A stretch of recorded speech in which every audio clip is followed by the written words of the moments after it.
Did you guys follow from the beginning at the Women's March where pro-life groups tried to sign on as sponsors and they weren't allowed to? I actually wasn't aware of that, no. Who was it, the New Wave pro-life feminists? That's true, and they've had a lot of work done since the Women's March. I know firsthand from both Tamika and from Carmen Perez.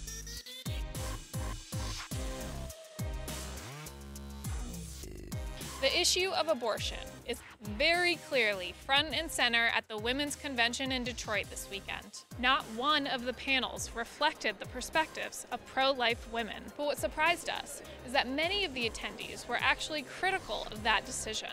Yeah, but that was definitely something that I highly disagreed with. It's not a very welcoming space for women who feel conservatively.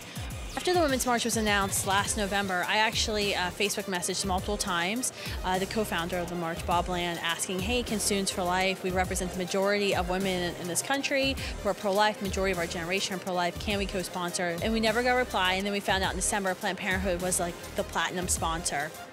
Do you think that the pro-life women's perspective is reflected in this conference this weekend? That's a great question. I can't say that it is. I also haven't looked for it. That's also my own personal bias, to be honest. I am noticing that this is the women who have shown up and the panels we've attended are progressive.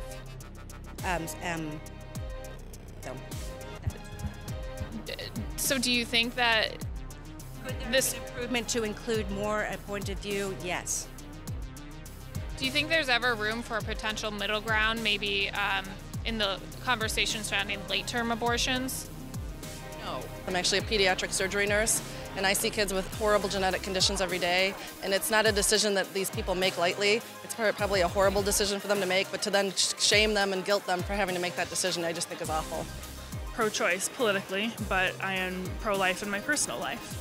So there's a lot of different distinctions that I don't think are being made when it comes to actually being inclusive to a lot of people. We're making a lot of headway towards being inclusive to people of color, people with disabilities, women all over the gender spectrum, but we're still struggling to make sure that people who do feel conservatively and hold more traditional Republican beliefs are welcome here. I think they don't feel welcome here, and they feel ignored and silenced. Your opinions matter. Your personal agenda matters. And yeah, we want to know what you're thinking and what you would like to see done. It's not a dictatorship. Seeing all the pro-life protesters outside, it really made me understand that there's not a bridge between the two positions yet. And so hopefully all of us can be more open about how we hear each other's positions as opposed to being on the attack, and find a way to have both of our opinions be equal and equally important. Potentially, inviting more like conservative people as well might help, but I feel like maybe that's like something that they can work on for next year. If given the opportunity, we'd love to have a conversation here and to be able to speak and talk about why being pro-life is actually pro-woman.